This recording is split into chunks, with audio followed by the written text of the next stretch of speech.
سحری ہوتی ہے یا افطار ہوتی ہے اس کا تعلق آذان کے ساتھ نہیں ہوتا. آذان جو ہوتی ہے وہ نماز کے لیے ہوتی ہے، اور نماز کا وقت جب داخل ہو جاتا ہے تو اس کے بعد آذان دی جاتی ہے.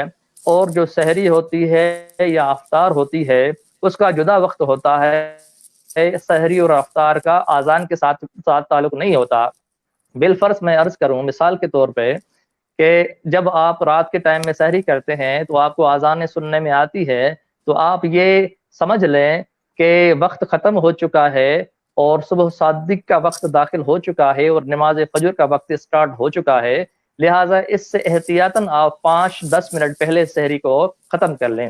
جی جی اور جہاں تک افطار کا تعلق ہے تیمولہ بھائی، تو افطار بھی وقت کے ساتھ ہے. بالفرض اگر کہیں پہ آذان ابھی تک نہیں آئی اور وقت ہو گیا ہے افطاری کا، تو آذان سے پہلے بھی آپ وقت ہو جانے کے بعد، سورج غروب ہونے کے بعد جو وقت وغیرہ کیلنڈرز میں مینشن ہوتا ہے، چاہے آذان نہ بھی آئی ہو تو آپ افطار کر سکتے ہیں. افطار کا تعلق آذان کے ساتھ نہیں ہوتا، وقت کے ساتھ ہوتا ہے.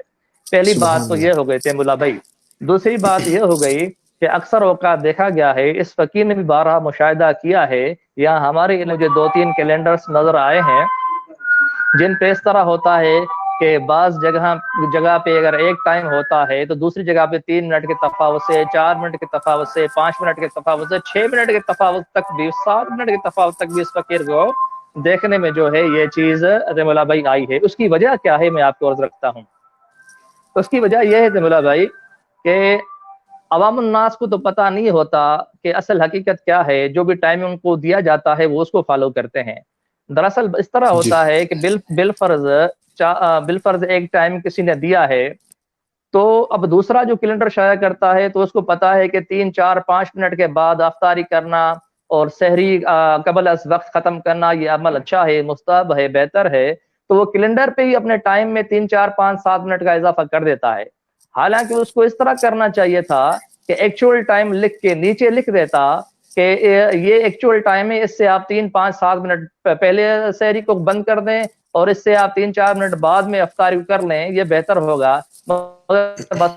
کا جو اس پہ لکھا یہ نہیں جاتا تیمولہ جی بھائی، اور صرف اپنی طرف سے وہ شائع کرا دیتے ہیں کیلنڈرز. تو یہ اس لیے یہ مغالطہ ہوتا ہے، وہ اپنی طرف سے ایکچوئل ٹائمنگ کے اوپر 3-4 منٹ کا اضافہ اس طریقے سے کر دیتے ہیں کہ 3-4 منٹ بعد میں جو افطاری کر لیں تو یہ ویسے بھی بہتر ہے.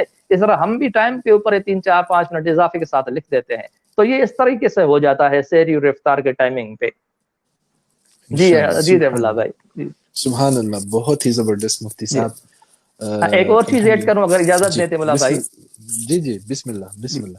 ایک یہ چیز ہے کہ جہاں تک میں نے دیکھا ہے کہ جب انسان سحری کرتے ہیں، ہم لوگ سحری کرتے ہیں، تو بسا اوقات اس طرح ہوتا ہے کہ کوئی دیر سے اٹھا، 5-10 منٹ ہو گئے، یا جو ہے اس کو اٹھ کے اس نے کہا کہ میں کیا کروں، میں نے تو ابھی نیت ہی نہیں کی. جی میں نے جی جی سحری جی تو کر دی پر میں نے نیت ہی نہیں کی.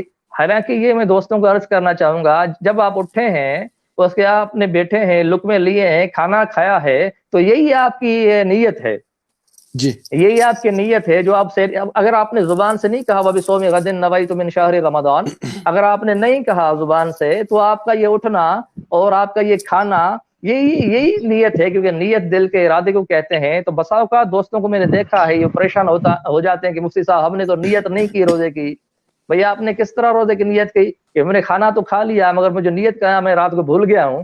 تو یہ ان کو میں عرض کرنا چاہتا ہوں کہ یہ نیت جو ہے اصل میں دل کے پختہ ارادے کا نام ہے. جب آپ اٹھے ہیں، کھانا کھایا ہے، تو یہی آپ کی نیت ہے. البتہ زبان سے کہنا یہ بہتر عمل ہے. اگر آپ زبان سے نہ کہہ سکے ہیں اور یہ دل میں آپ کو ارادہ تھا کہ میں روزہ رکھ رہا ہوں، تو یہی کافی ہے. جی تیمولہ بھائی.